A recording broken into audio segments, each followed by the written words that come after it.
2 years ago, Alex got the call he had been waiting for. His manager told him he was getting promoted. Better title, more responsibility, and most importantly, a $15,000 raise.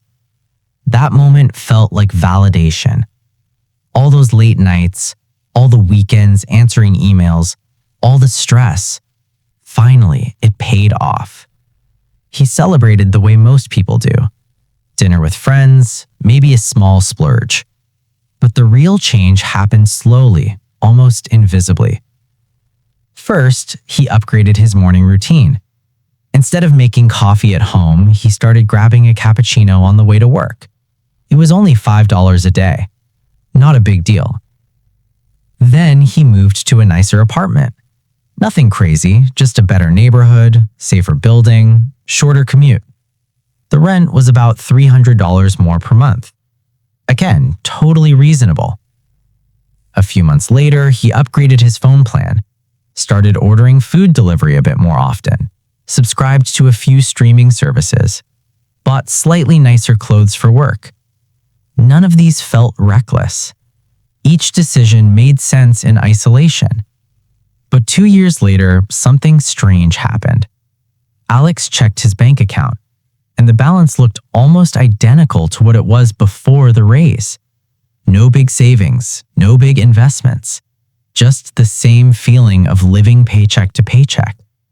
So he asked himself the question millions of people quietly wonder: where did all the money go? Because here's the uncomfortable truth. For most people, income isn't the real problem. It's what happens after income increases. There's a silent financial phenomenon that slowly expands your lifestyle until every extra dollar disappears. Not because you're irresponsible, not because you lack discipline, but because your brain is wired to normalize upgrades faster than you realize. Economists call this lifestyle inflation. Psychologists call it hedonic adaptation. But there's another way to understand it. Think of it as the $3,000 rule, a pattern where small lifestyle upgrades, just $250 a month, quietly erase your financial progress. It's subtle, it's invisible, and it happens to almost everyone earning more money over time. In this video, we're going to break down why small monthly upgrades quietly destroy wealth, the psychological trap that turns luxuries into needs, the shocking long-term cost of lifestyle creep, and the simple rule wealthy people use to avoid it. Because the difference between feeling broke and building real wealth often comes down to just a few $100s a month. And once you see this pattern, you'll never look at your spending the same way again. Let's go back to Alex for a moment, because what happened to him isn't unusual. In fact, it's almost predictable. There's a silent pattern that follows nearly every pay raise, promotion, or income increase, and most people don't even notice it happening. It's called lifestyle creep, also known as lifestyle inflation, and it's one of the most powerful wealth destroyers in modern life. Here's how it works. When your income rises, your lifestyle slowly rises with it. Not dramatically, not irresponsibly, just slightly better. You upgrade things that once felt like luxuries into things that now feel normal. Coffee becomes cafe coffee. Cooking at home becomes food delivery. A modest apartment becomes a nicer neighborhood. Economy flights become, well, maybe premium economy this time. Each upgrade feels harmless, because it is, individually. But lifestyle creep doesn't happen through one big decision. It happens through dozens of tiny ones.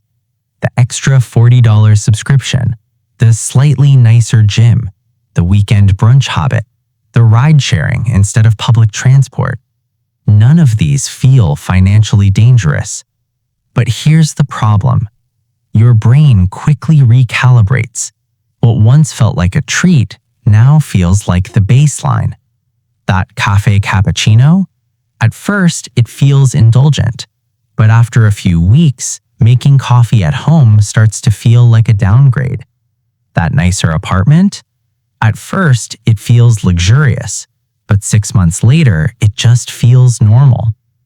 This is why lifestyle creep is so dangerous. It doesn't feel like spending more. It feels like maintaining your standard of living. And that's where the $3,000 rule begins to appear. Because when you add up these small upgrades, something surprising happens. $20 here, $30 there, a slightly higher rent, a few more subscriptions. Suddenly, you're spending $250 more per month without ever making a conscious decision to do so. That's $3,000 per year, gone. Not on something reckless, not on something stupid, just on tiny improvements to daily life. And this is exactly why so many people feel confused when their income grows, but their wealth doesn't. Because lifestyle creep absorbs raises quietly, like a sponge. And the most dangerous part, once a lifestyle expands, it almost never shrinks. Which raises an even deeper question. If lifestyle creep is so common, why does our brain keep pushing us into it? The answer lies in a psychological mechanism that controls far more of our happiness and spending than most people realize. It's called hedonic adaptation, and it's the reason why the upgrades that once excited you quickly become invisible. To understand why lifestyle creep is so powerful, we need to understand how the human brain processes pleasure. Because your brain has a strange habit. It quickly adapts to improvement. Psychologists call this phenomenon hedonic adaptation, and once you see it, you'll notice it everywhere. Here's the basic idea. When something in your life improves, your income, your apartment, your car, your gadgets, your happiness spikes temporarily. You feel excited, grateful, maybe even proud. But that emotional boost doesn't last very long. Within weeks, sometimes days, your brain resets. The upgrade becomes your new normal. Think about the last time you bought a new phone. The first few days, you probably noticed everything. The faster speed, the sharper camera, the sleeker design. But after a month, it just became your phone. The excitement faded, and your brain stopped registering it as an upgrade. Now apply that same process to lifestyle spending. The nicer apartment that once felt luxurious, soon it just feels like home. The food delivery habit that once felt convenient now feels like the default. The streaming subscriptions you once debated buying now feel like something you need to keep. This is the hedonic treadmill. You keep upgrading, but your satisfaction level stays almost the same, which means something dangerous happens. Every upgrade increases your expenses permanently, but the happiness boost is temporary, so your brain pushes you to chase the next improvement, a slightly better vacation, a nicer car, a more expensive neighborhood, and the cycle repeats. Not because you're greedy, not because you're careless, but because your brain is wired to normalize comfort as fast as possible. But there's another force that makes this trap even more powerful. And unlike hedonic adaptation, it didn't exist 20 years ago. It's the invisible pressure created by constant comparison. Every scroll through social media shows someone else traveling, upgrading, renovating, or celebrating a milestone purchase. And suddenly, spending more money doesn't just feel like a reward. It starts to feel like keeping up. Which means lifestyle creep isn't just driven by psychology. It's also driven by something much more subtle. Digitized peer pressure. and it's quietly redefining what people believe is normal to spend. Now, imagine this. You're scrolling through social media after work. One friend just posted vacation photos from Bali. Another is celebrating the delivery of a brand new car. Someone else just moved into a modern apartment with floor-to-ceiling windows. Individually, these posts don't seem like a big deal, but together they slowly shift something in your mind. They redefine what normal life is supposed to look like. Suddenly, the lifestyle you were perfectly happy with last year starts to feel slightly behind. This is the second engine behind lifestyle creep: social comparison. Humans naturally measure progress by comparing themselves to others. But in the past, that comparison was limited. You compared yourself to coworkers, neighbors, friends in your immediate circle. Today, that comparison happens against hundreds of curated lives every single day. And most of those lives are showing only the highlights, the promotions, the vacations, the upgrades, not the credit card balances, not the loans, not the financial stress. Which means something subtle happens. Your brain begins to treat luxury as baseline reality. The expensive gym becomes normal. The new car every few years feels expected. The annual international vacation becomes part of the lifestyle. And because everyone around you appears to be doing it, the spending feels justified, even responsible. This is what economists sometimes call aspirational inflation. Your expectations rise simply because the environment around you appears more expensive. And here's where things get dangerous. Because once your lifestyle adjusts upward, it becomes extremely difficult to reverse. Think about it. If you move into a nicer apartment, going back to a smaller one feels like failure. If you get used to daily cafe coffee, making coffee at home feels like sacrifice. If you upgrade your lifestyle with every raise, your expenses rise at the exact same pace as your income, which means your financial life starts to resemble a treadmill. You're moving faster, working harder, earning more, but you're not actually getting ahead. And this is where the $3,000 rule becomes far more serious than it sounds. Because those small monthly upgrades don't just affect your present spending, they quietly reshape your long-term wealth. A few $100s a month might not sound like much, but over decades, the cost can be shockingly large. Up to this point, the $3,000 rule might still sound small. $250 a month doesn't feel like a life-changing number. For many people, that's just a few lifestyle upgrades, a couple of streaming services, food delivery once or twice a week, a nicer gym membership, daily coffee runs. Individually, none of these look like wealth destroyers, but personal finance rarely works in monthly math. It works in decades. And when you stretch that same $250 across time, the numbers begin to look very different. Let's take a simple example. Imagine someone takes that same $250 per month and invests it instead of letting lifestyle creep absorb it.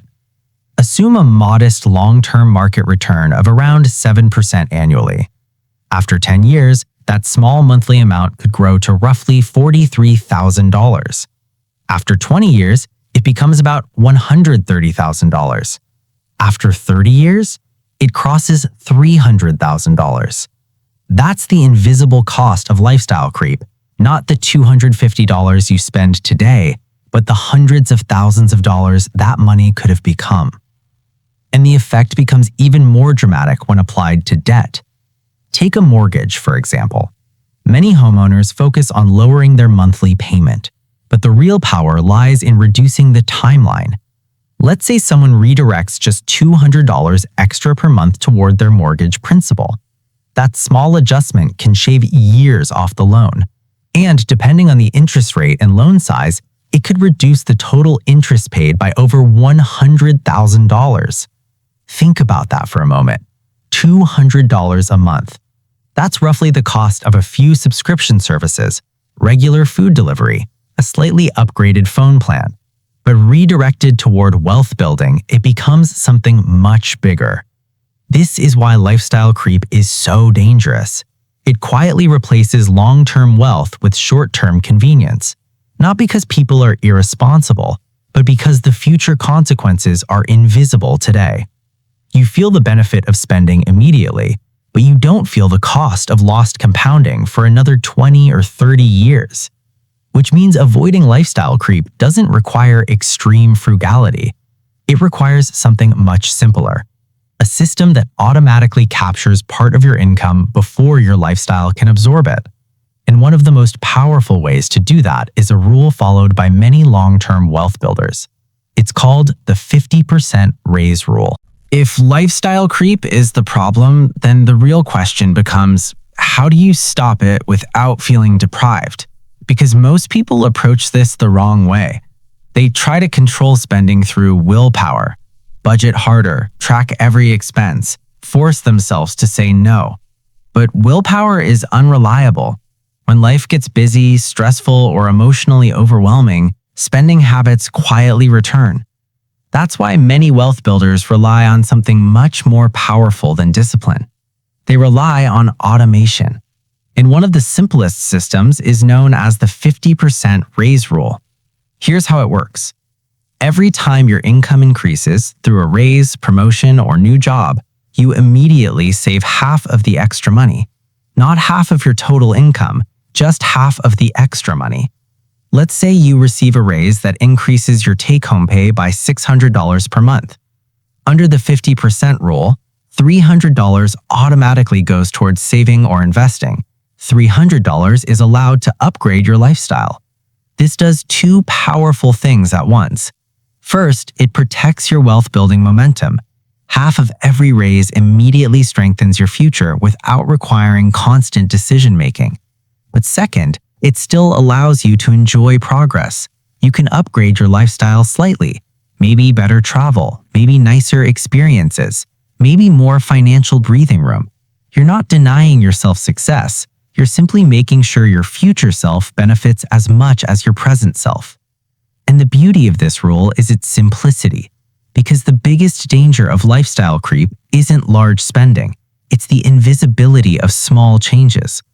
Without a system, your brain will naturally absorb every raise into daily life. With a system, every raise quietly increases your savings rate instead. And over time, this creates something powerful. Instead of your expenses growing at the same speed as your income, your wealth starts growing faster than your lifestyle, which eventually leads to something many people rarely experience: financial breathing room. But there's another strategy that can help people see how much of their spending is truly necessary. A short experiment that resets your financial habits completely. It's called the 30-day reset, and it reveals something surprising about what we actually miss and what was just habit. By this point, you might be wondering something.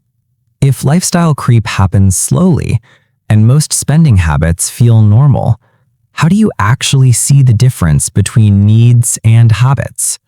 Because once something becomes part of your routine, it stops feeling optional. That daily coffee doesn't feel like a luxury anymore. It feels like part of your morning. Food delivery doesn't feel like a splurge. It feels like convenience. Subscriptions don't feel expensive. They feel like background noise. Which is why one of the most powerful financial exercises isn't budgeting.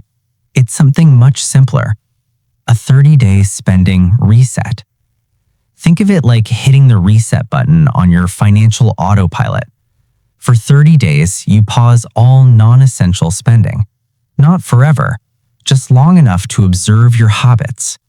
You still pay your bills: rent, utilities, groceries, transportation, but everything else gets temporarily paused. No impulse purchases, no random online orders, no just because spending. And something interesting begins to happen. During the first week, you'll probably feel a bit uncomfortable. Your brain will remind you of all the small conveniences you're used to. But by the second or third week, a pattern emerges. Some things you thought were essential, you barely notice are gone. That extra subscription, you didn't miss it. The daily takeout, cooking became normal again. The random Amazon purchases, most of them were impulse decisions, not real needs. But the reset also reveals something important. Certain things do matter.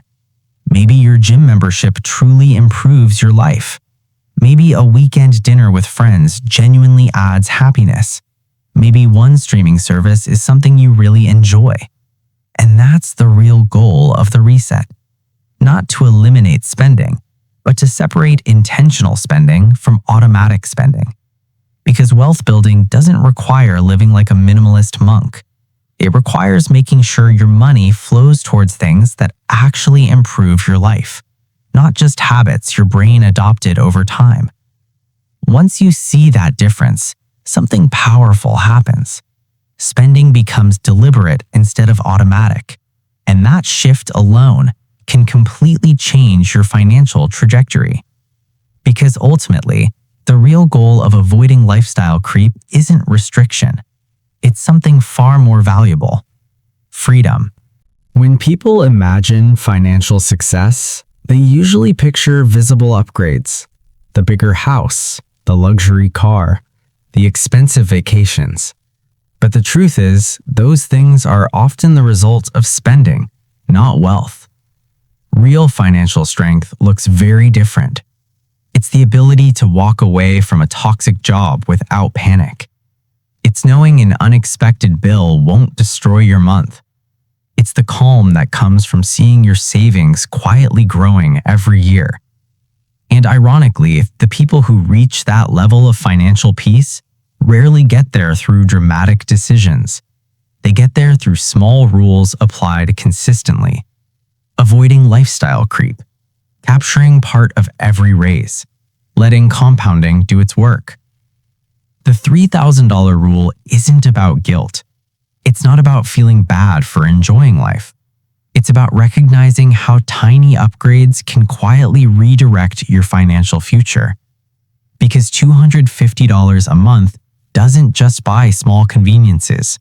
Over decades, it can represent hundreds of thousands of dollars in opportunity. And that's the hidden trade-off most people never see. So the next time your income rises, pause for a moment. Before your lifestyle expands automatically, ask a simple question. Do I want this money to improve my lifestyle or my freedom? Because the real flex isn't the visible upgrade. The real flex is building a life where money creates options instead of obligations. And that starts with understanding one simple idea. Small monthly choices don't just affect your budget, they shape your entire financial future.